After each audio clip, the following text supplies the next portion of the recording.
저와 모두에게 또 신령한 은혜가 넘치시기를 바라겠습니다. 또 잠깐 말씀 함께 나누겠습니다. 오늘 또 대어림답 같이 보시겠는데요. 오늘 83주일입니다. 많이 있는데요. 아직도 갈 길이 멀습니다. 83주일이고요. 97문 오늘 같이 한번 보도록 하겠습니다. 97문입니다. 자, 우리 오늘 또 어떤 내용인가 같이 또 읽어보도록 하겠습니다. 자, 같이 읽겠습니다. 시작. 도덕법은 특별히 중생한 사람들에게 어떻게 유용합니까? 자, 도덕법은 중생하지 않는 사람에게도 유용하고 또 중생한 사람들에게도 분명히 유용하죠. 자, 그런데 오늘 97문은 이 문제를 다루고 있습니다. 그렇다면 도덕법은 특별히 중생한 사람들에게 어떻게 유용한가 하는 것입니다. 자, 그러면 더 쉽게 말씀드리면 도덕법, 어떤 것이 도덕법이라고 그러죠? 십계명이죠. 십계명. 자, 그러면 이 율법이, 이 계명이 우리에게 어떻게 유용한 것인가? 오늘 그 문제를 또 잠깐 한번 나눠보도록 하겠습니다. 자, 답 같이 한번 보겠습니다. 답입니다. 시작. 중생하여 그리스도를 믿는 사람들의 이 언약인 도덕법에서 해방이 되었기에 그것으로 의롭다함을 받거나 심판받지는 않습니다. 그러나 모든 사람들과 그들에게 공통된 일반적인 유용함들 외에도 도덕법은 다음과 같은 면에서 그들에게 특별히 유용합니다. 도덕법은 그것을 성취하시고 그것을 대신하여 또 그들의 유익을 위해서 그 법의 저주를 당하신 그리스도와 그들이 얼마나 깊이 연결되어 있는지를 보여줍니다. 그래서 도덕법은 그들로 하여금 더 많이 감사하도록 자극할 뿐 아니라 자신들의 순종의 법칙인 도덕법을 매우 신중하게 따르는 것을 통해 동일한 감사를 표현하도록 합니다. 어떤 내용인가 좀 자세하게 살펴보도록 하겠습니다. 자, 그럼 먼저 첫 번째 한번 보십시오. 자, 도덕법은 특별히 중생한 사람들에게 어떻게 유용합니까? 답은 이렇게 되죠. 첫 번째, 중생하여 그리스도를 믿는 사람들은 행위 언약인 도덕법에서 어떻게 됐습니까? 해방되었습니다. 다시 말하면 예수 그리스도를 그저 주님으로 믿는 우리는 이 도덕법에서 어떻게 되냐면 해방되었다. 지금 그렇게 말씀하고 있죠. 자, 그럼 성경 한번 보실까요? 로마서 6장 14절 말씀 같이 보겠습니다. 자, 같이 한번 읽어봅니다. 시작. 내가 너희를 주장하지 못하리니 이는 너희가 법 아래 있지 아니하고 은혜 아래 그렇죠. 있으니라. 자, 예수를 믿는 순간 우리는 이제 신분이 바뀐 것입니다. 자, 어떻게 바뀌었습니까? 다시 보십시오. 죄가 너희를 주장하지 못하리니 이는 너희가 어디 아래 있지 않습니까? 이제는 법 아래 있지 않습니다. 과거에는 법 아래 있었습니다. 그런데 예수님을 그저 주님으로 영접하고 난 다음 더 이상 법 아래 있지 않고 우리는 어디 아래 있습니까? 은혜 아래 있습니다. 은혜 아래. 자, 이렇게 우리는 더 이상 이제 법에 이 얽매여 살 필요가 없다고 말합니다. 왜냐하면 우리는 바로 은혜 아래 우리는 살아가는 그런 존재가 되었기 때문입니다. 자, 그럼 이것이 어떻게 가능했을까요? 어떻게? 자, 그러면 갈라디아서 4장 4절과 5절 말씀 보십시오. 어떻게 이것이 가능하게 되었는가? 자, 같이 한번 읽어보겠습니다. 시작. 때가 차면 하나님과 그를 보내사 여자에게서 나게 하시고 율법 아래 나게 하시고 때가 찼다라고 말하죠. 여기서 때는 카이로스입니다. 결정적인 때, 결정적인 때를 말하죠. 자, 그런데 때가 참에 하나님이 누구를 보내주셨습니까? 그 아들을 보내주셨다고 말합니다. 여러분들 아시는 것처럼 이 아들이 누굽니까? 예수님이시죠. 그런데 예수님께서 이 땅에 오셔서 어떤 일을 하셨습니까? 그 다음 보십시오. 5절 말씀 같이 한번 읽어보겠습니다. 시작. 율법 아래 있는 자들을 속량하시고 우리로 아들의 명분을 얻게 하셨다. 그렇죠. 자, 때가 참에 그 아들이 이 땅에 오셨습니다. 근데 오셔서 어떤 일을 하셨냐면 지금 4장 5절 말씀이 그렇게 되죠. 율법 아래 있는 자들을 뭐 하시려고요? 속량하시고. 그럼 여러분 이 속량이라는 이 단어를 깊이 한번 묵상해 볼 필요가 있죠.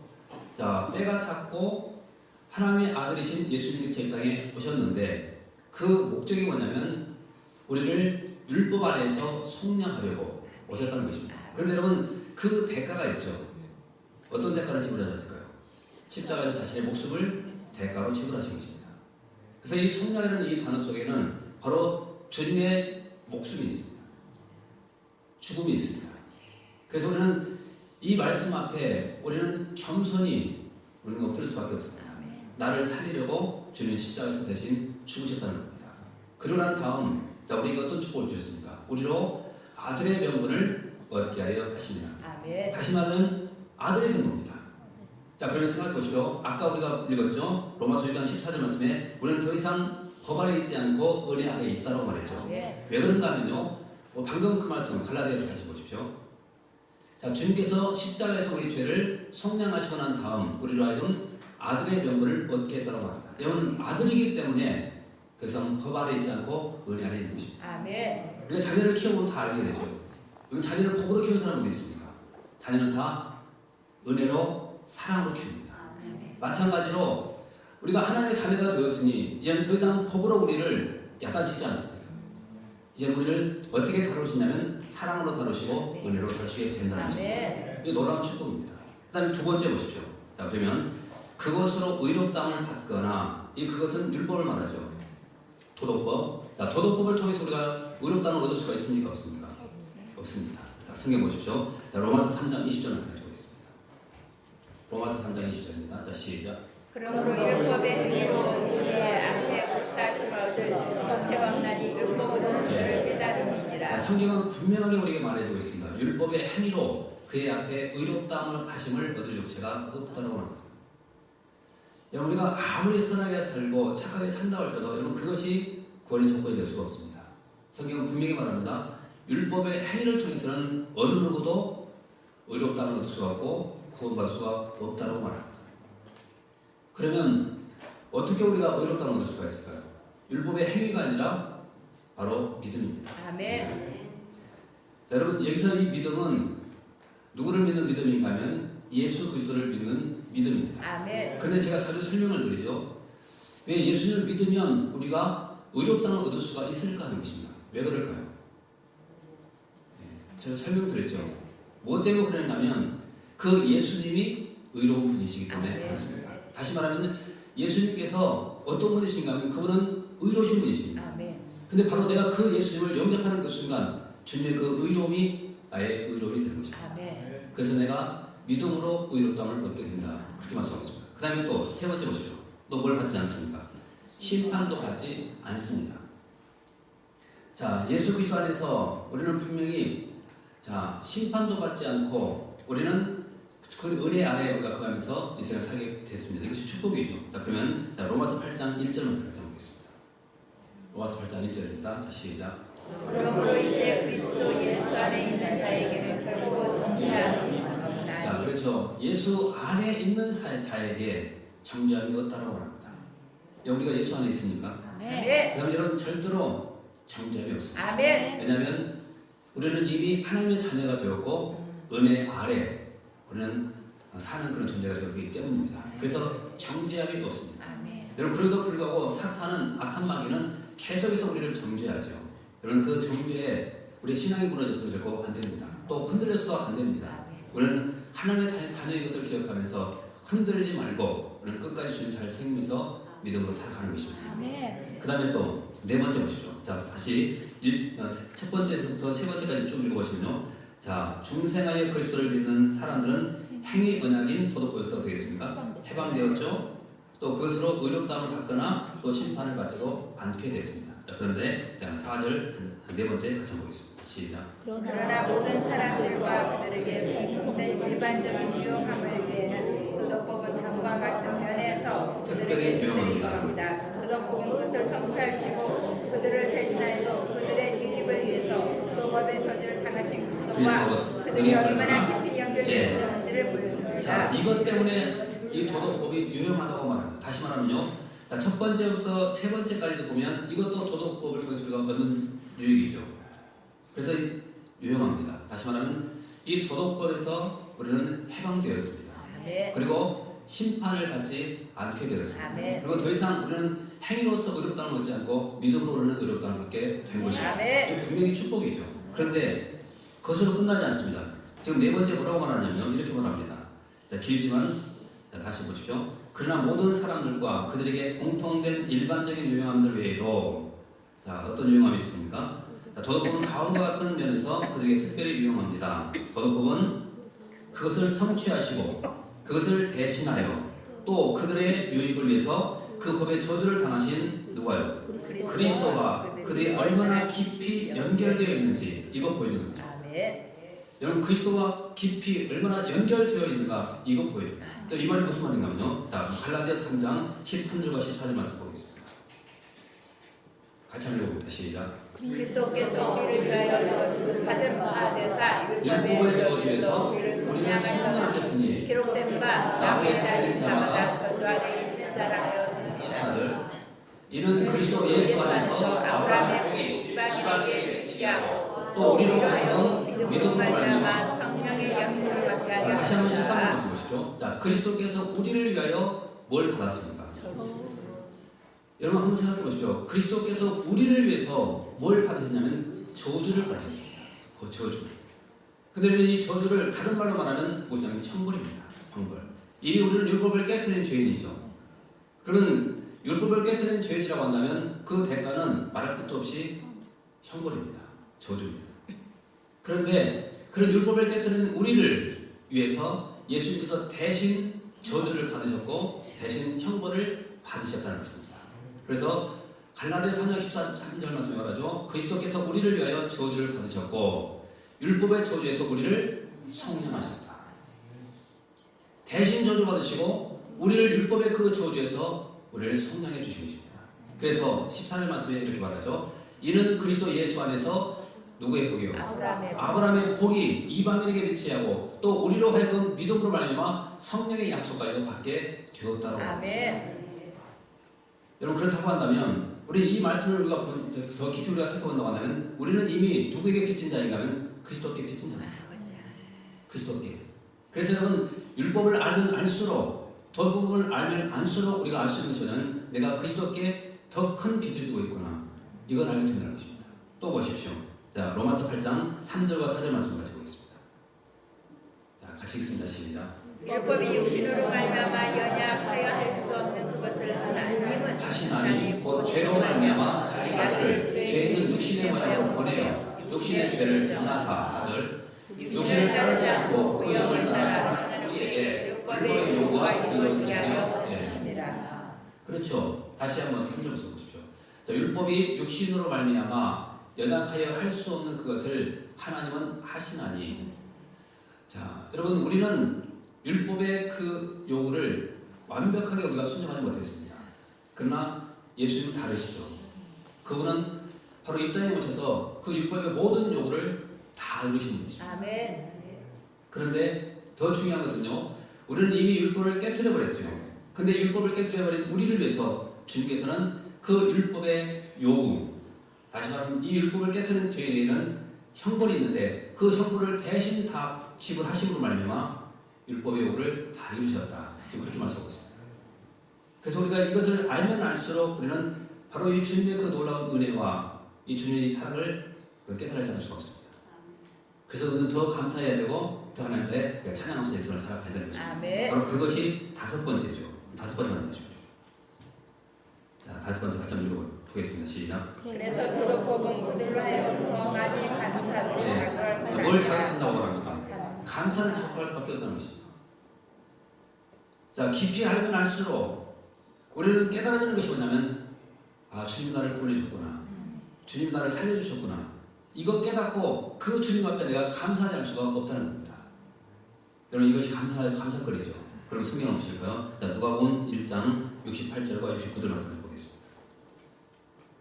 같이 읽습니다. 시작. 찬송하리로다 주 이스라엘의 하나님이여 그 백성을 돌보사 속량하시며 69절 우리를 위하여 구원의 뿔을 그 종 갈색 집에 주셨으니. 자, 다시 한번 68절부터 보시죠. 자, 지금 어떻게 시작되고 있죠? 찬송하리로다. 왜 찬송합니까?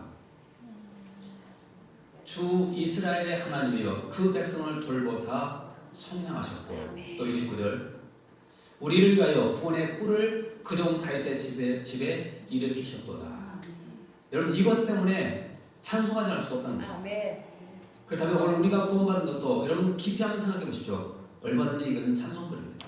아멘. 내가 형통하고 내가 잘되고 여러분 그럴 때만 찬송이 나오는 것이 아니라 이 구원의 은혜만 우리가 생각해도 그러면 찬송이 나올 수가 있습니다. 아멘. 그 다음에 또 보십시오.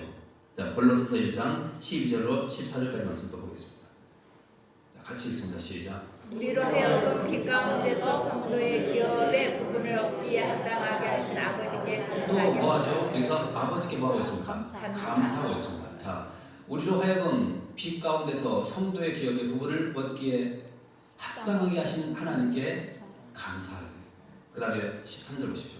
자, 시작. 그가 우리를 흑암의 권세에서 건져내사 그의 사랑의 아들에다가 자, 옮기셨습니다. 왜 감사합니까? 그가 우리를 흑암의 권세에서 건져내 주셨기 때문에 감사하고, 또 그의 사랑의 아들의 나라로 우리를 옮겨주셨기 때문에 또 감사하고. 아멘. 그 다음에 14절 말씀 보십시오. 자, 시작. 그 아들 안에서 우리가 속량 곧 죄사함을 그 아들 안에서 얻었다. 우리가 속량 곧 죄사함을 얻었기 때문에 감사하는 것입니다. 아멘. 그래서 이런 놀라운 사실이 있기 때문에 우리는 바로 찬양하고 감사하지 않을 수가 없다는 것입니다. 아멘. 그래서 지금 5번째가 바로 그것이죠. 그래서 도덕법은 그들로 하여금 더 많이 감사하도록 자극할 수 있다.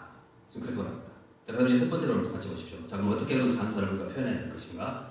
자, 6번째 같이 읽겠습니다. 시작. 자신들의 순종의 법칙인 도덕법을 내용 신중하게 따르는 것을 통해 동일한 감사를 표현하도록 합니다. 자, 어떻게 감사를 표현해야 된다고 그러죠? 예, 한마디로 말하면 순종을 통해서 아멘. 그것이 감사를 표현하는 것입니다. 자, 다시 말하면 우리를 위해서 주님 십자가에 죽으셨죠. 그리고 우리는 주님의 그 십자가의 그 공로를 통해서 구원받았습니다. 아멘. 그러면 이 귀한 사실을 기억한다고 한다면 우리는 하나님 앞에 찬송하지 않을 수가 없고 감사하지 않을 수도 없다는 것입니다. 그런데 이 감사함을 어떻게 우리가 표현할 것인가? 입술로만이 아니라 우리 순종을 통해서 표현하고 합니다. 바로 그것이 여섯 번째죠. 다음 로마서 7장 22절 같이 보겠습니다. 자, 무엇이 또 감사를 표현하는 것인가 보십시오. 자, 로마서 7장 22절 같이 읽겠습니다. 시작. 내 속사람으로는 하나님의 법을 즐거워하되 뭘 즐거워라고 그러죠? 하나님의 하나님의 법. 아멘. 하나님의 법을 즐거워하라고 말합니다. 여러분, 이것이 내가 감사를 표현하는 것입니다. 여러분, 말씀이 즐거워지고 또 하나님께서 주신 모든 그 법들이 다 즐거워지고, 만약에 그런다고 한다면 내가 하나님께 이 감사를 지금 표현하고 있는 것입니다. 또 보십시오. 로마서 12장 2절 말씀도 같이 보겠습니다. 자, 시작. 너희는 이 세대를 본받지 말고 오직 마음을 새롭게 함으로 변화를 받아 하나님의 선하시고 기뻐하시고 온전하신 뜻이 무엇인지 분별하도록. 그렇죠. 우리를 구원해 주신 은혜가 너무 큰데 어떻게 우리가 하나님의 기쁨이 되냐 수가 있겠습니까? 그래서 로마서 12장 2절 말씀에서 우리가 이렇게 살라고 말하죠. 너희는 이 세대를 본받지 말고 어떻게 살라고요? 마음을 새롭게 함으로 변화를 받아 하나님의 선하시고 기뻐하시고 온전하신 뜻이 무엇인지 분별하라. 여러분, 하나님의 뜻인데 지금 그 뜻을 몇 가지로 지금 설명하고 있죠. 다시 보십시오. 하나님의 선하신 뜻, 하나님의 기뻐하신 뜻, 하나님의 온전하신 뜻. 여러분, 이 뜻 분별하고 있으면 살아가는 것입니다. 이것이 감사를 표현하는 성도의 모습입니다. 그 다음에 또 한 번 보겠습니다. 디도서 2장 11절로 14절까지 말씀 좀 한번 읽어보겠습니다. 같이 읽습니다. 시작. 모든 사람에게 구원을 주시는 하나님의 은혜가 나타나 12절. 우리를 양육하시되 경건하지 않는 것과 이상적을 버리고 신중함과 의로움과 간결함으로 이 세상에 살고 13절. 복스러운 소망과 은혜의 크신 하나님 구주 예수 그리스도의 영광이 나타나심을 기다리게 하셨으니 14절. 그가 우리를 대신하여 자신을 주심은 모든 불법에서 우리를 속량하시고 우리를 깨끗하게 하사 선한 일을 열심히 하는 자기 백성이 되게 하려 하시니라. 자, 지금 이것이 또 감사를 표현하는 것입니다. 다시 보십시오. 그가 우리를 대신하여 자신을 주셨고 모든 불법에서 우리를 속량하셨고 우리를 깨끗하게 했다고 말하죠. 그리고 난 다음 우리에게 기대하신 것이 뭐냐면 선한 일을 열심히 하는 자기 백성이 되게 하려고 그렇게 했다. 그렇다면 여기서 우리는 하나님의 그 선하신 뜻, 온전하신 뜻, 기뻐하신 뜻이 뭐냐면 바로 선한 일을 열심히 하는 하나님 백성이 되는 것입니다. 아멘. 여러분, 이것이 이렇게 사는 것이 바로 이 구원의 은혜를 기억하고 감사를 표현하는 그런 성도의 삶이라고 할 수 있습니다. 여러분, 앞서 이 귀한 말씀 꼭 기억하시면서 이 구원의 은혜를 기억하고 늘 감사함으로 주의 말씀에 순종하시고 또 쓰임받고 또 인정받는 그런 자가 되시기를 주님 축원합니다. 그 말씀도 정말 기억하시면서 합치면서 또 기도하겠습니다. 무엇보다 주님의 십자가의 그 은혜를 다시 한번 또 회복시켜달라고 또 간절히 기도하십시오. 그리고 주님 그 기뻐하시는 그 일을 힘쓰고 애쓸 수 있도록 도와달라고 또 간절히 기도하시고, 또 우리 교회를 위해서 잠깐 기도해 주시고 여러분 가정을 위해서 기도하시고 또 나라와 민족을 위해서 잠깐 또 기도해 주시고 또 자녀들을 위해서 잠깐 또 통성으로 기도하는 시간 돌아가겠습니다. 잠시 기도하겠습니다. 걸어가시고 감사하시는 아버지 하나님 또 귀한